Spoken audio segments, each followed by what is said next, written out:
Dr. Joshi on the topic Simplicity and Spirituality, the context of Environmental Unit Sri Govardhan. So let me introduce Dr. Joshi. Dr. Joshi is an officer of Indian Statistical Service 2006 batch, presently working as director with Ministry of Finance. He has master degrees in subjects of statistics, population science, and sustainable development with PhD in population science, PhD in population science and demography, awarded in 2007 from International Institute for Population Sciences, Mumbai. He is a member of various professional bodies such as Population Association of America, Indian Association for the Population, Indian Society for Medical Statistics, Deccan Geographical Society, to name a few. He's also been UGC JRF 2000 and Commonwealth Scholar London 2003. He's a recipient of various international awards from USA and UK. He has published several research papers and books. He is a recipient of Best Professional Award 2015 UK and Rifisimento Award for Professional Contribution 2020, to name a few. So, Dr. Joshi, I'll hand over the platform to you for your presentation. Look forward to it. Yes, Dr. Joshi. Thank you, Professor.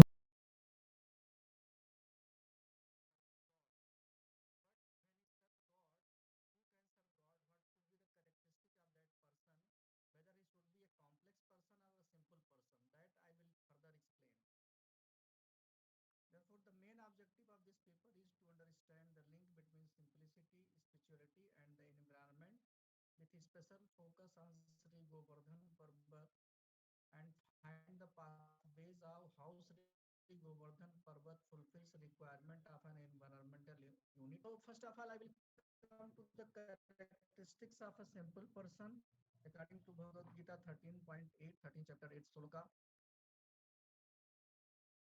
Are you all hearing? Hello. Yes, Prabhu, we Yes, can Prabhu. hear you. Yes, Prabhu. Okay. So the characteristics of a simple person is humbleness, freedom from hypocrisy, non-violence, forgiveness, simplicity itself is given another dimension to include simplicity, service of Guru, cleanliness of body and mind, steadfastness and self-control, dispassion towards the sense objects, absence of egotism, etc. There are many such references and defining simplicity, but I have taken only one. And just to it has included many of the dimension, but and further it will go on deeper if we read and then try to understand each of the word. So how to get simplicity? I mean, what should be the characteristics of the simple person? So we have a very wonderful book that is called Nectar of Instruction.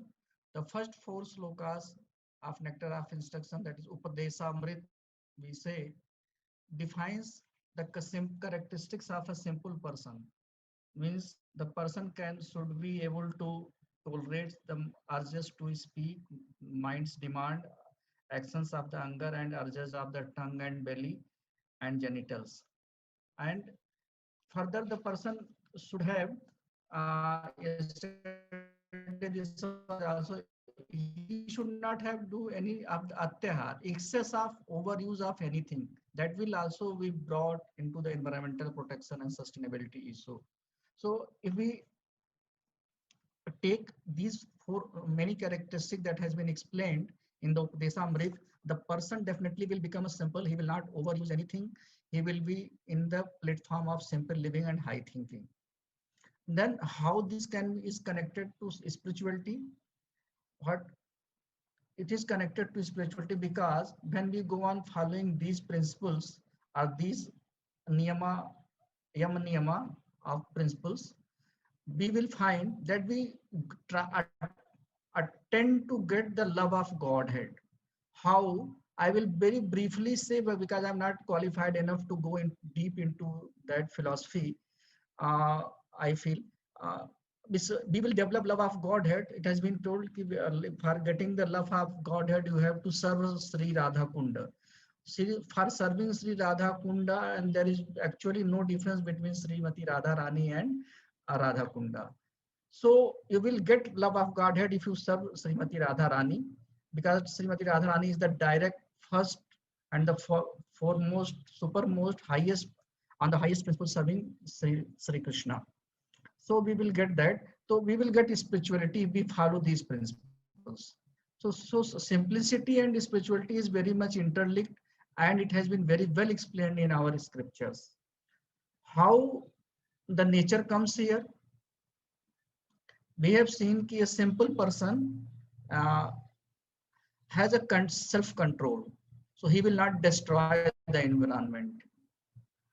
He will not overuse anything. I have told you, Atyahara Prajalpa. So, and he will have a service, forgiveness, non-violence. Non-violence, he will not destroy the environment. He will not kill animals. These are the things that comes from here. So this is, so now the linkages of simplicity, environment, and spirituality is coming. Again in Bhagavad Gita 7.1, 7th chapter, 12th sloka, it is said, Lord has said directly, know that all states are being, be they of goodness, passion, ignorance, are manifested by my energy. I am in one sense everything, but I am independent. I am not under the modes of material nature, for they are on the contrary within me. Here God is saying the primarily the energies of two types, internal and external. The external energy is the environment. I will briefly explain here. The external energy is the environment. So we all are part of this environment. How can we interlinked? Prithvi Sukta of Atharveda has said, Samudra Vasne Prithvi. Prithvi is a part of this environment, and in text 2 of Govardhana Ashtakama, it is said that Govardhan itself has been held on the lap of Prithvi. So I will now explain here the great explanation that Shastras provide, linkers. So you become simple following certain principles that has been given, and they are simply simple and simply difficult.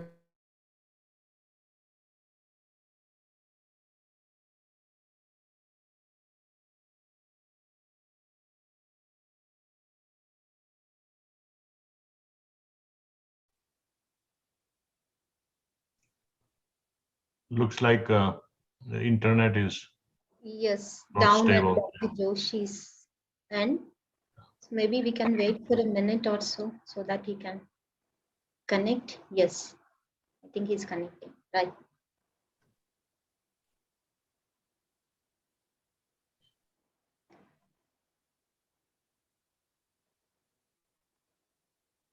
We cannot hear you. Dr. Joshi, you're on mute.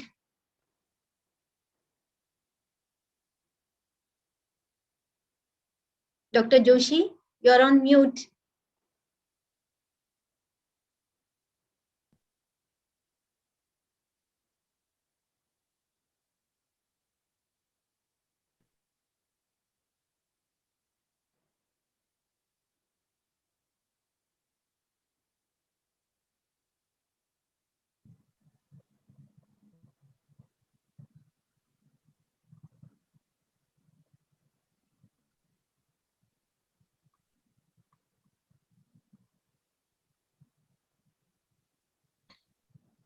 So are you able to hear now?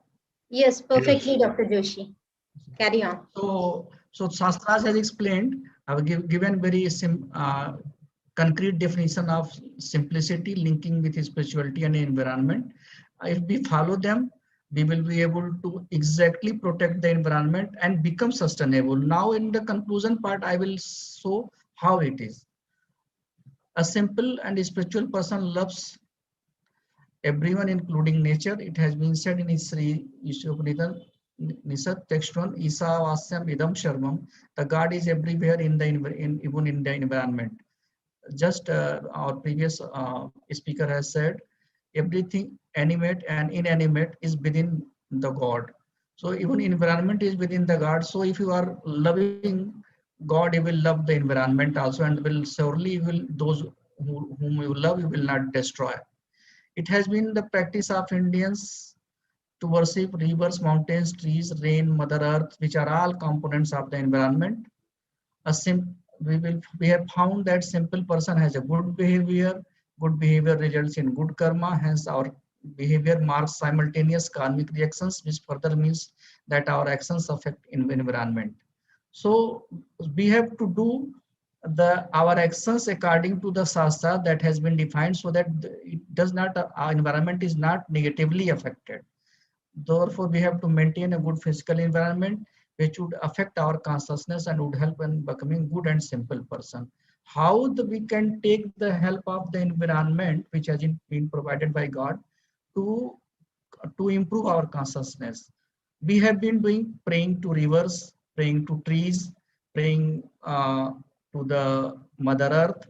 We do Govardhan Parikrama, we do Vrindavan Parikrama, we go to Mayapur. It is all for process of taking the help of environment for improving our consciousness to become simple and spiritual. The process we have to follow.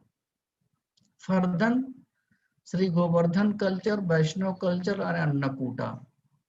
So, protecting environment and people. If we go to Govardhan and we see that there are many people who are distributing foods free for whom they are distributing. So they are protecting the people and they are trying to help. And so simply the way they serve the food there, it is completely protecting the environment. Though there are some practices I will not accept it has been completely protected. So whatever has not been done, if we follow the shastra, we will be able to do it. Yesterday one speaker very interestingly said we have to follow the Vaishnav culture. Vaishnav culture all over the years has the festivals. We have to follow interest. Very good festival is the Annakuta that is famous, and our Vaishnav culture has every day something to celebrate. So we can do all these practices to become simple so that our consciousness gets improved. How this can be a simple thing? How a simple person gets protected even by the environment and Lord or God. We all know the story of Sri Govardhana, which was lifted up for 7 days on index by Lord Krishna, when there was a torrential rain. Why? To protect the belief of simple persons of Braj area in Mathura district of Uttar Pradesh. Why Lord called all the person you come under the umbrella of Sri Govardhana, I am lifting? Because they were simple and completely dependent upon the environment and God. What environment means external energy of the God. So they were also suffered by the environment itself. So God by his two energies protected them, displaying various leelas at the same time. So we say that the people of Mathura were a simple person is strongly believing in God, and it has many spiritual connotations and verdicts. But the main point is that elaborated here is simplicity, spirituality, and environment is linked through environmentalism. When I say which is also provides sustainable ways of living. Here I have explained sufficiently simplicity, spirituality, and environment and its interlinkage. But when I am saying environmentalism, which also provides sustainable ways of living, I mean here environmental is a way of behavior, which I have presented a paper on this environmental long back on environmentalism and contraceptive behavior. Here I mean the behavior, change of the behavior. If you are a complex person to follow certain these injunctions of the shastras, you become a environmentalism, follow the environmentalism, you change your behavior, and then your behavior and practices will automatically become sustainable, and you will fall into the way of living sustainable. Thank you for your patient hearing. So this was the interlinkage between. Thank you. Thank you, Dr. Joshi, for explaining the word simplicity in a very simple words. Thank you. Thank you for enlightening us with different ways between the interlinkages of simplicity, spirituality, and sustainability. Thank you so much. So let's take some questions. The participants, you can type your questions related to this talk so that we can take up them.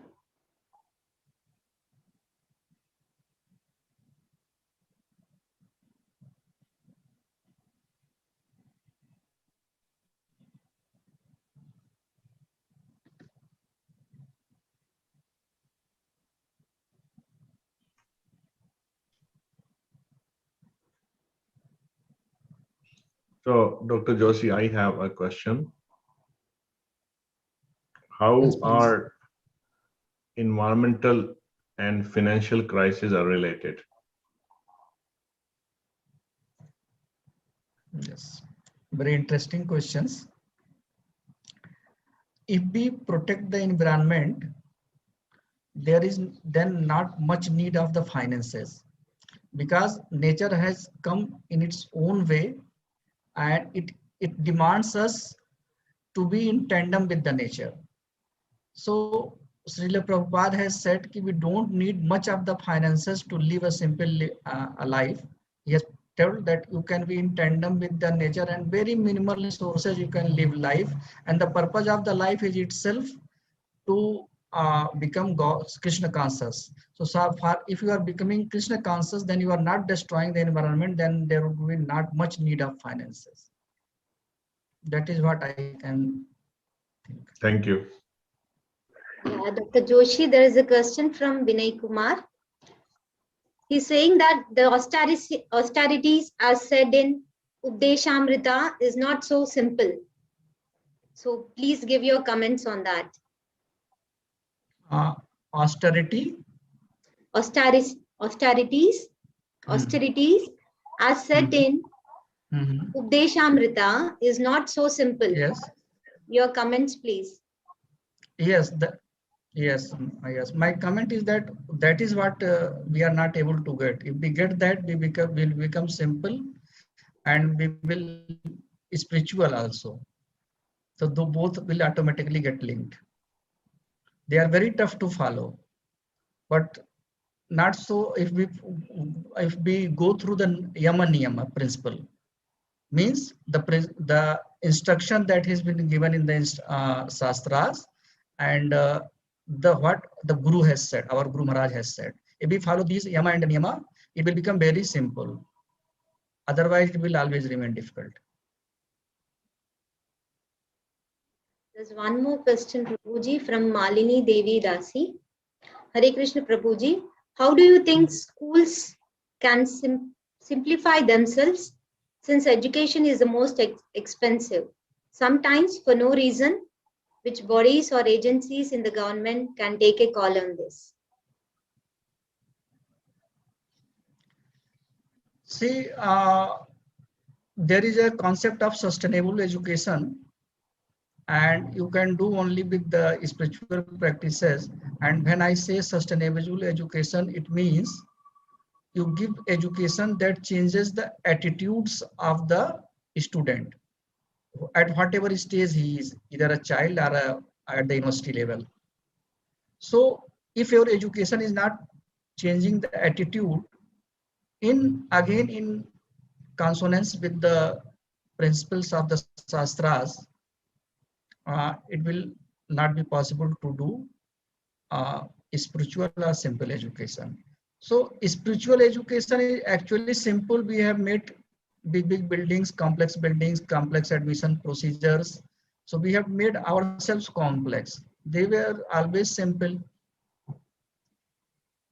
So you follow these principles so that attitude can be changed from going to big buildings education to, I will not deny that big building education is not good, but unless attitude of the students are changed, it will not be a sustainable education. And this is the definition of sustainable education itself.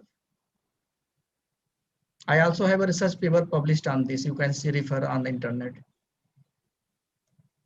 There's a question from Bhaswati Das. How can we convince people that going vegetarian is eco-friendly?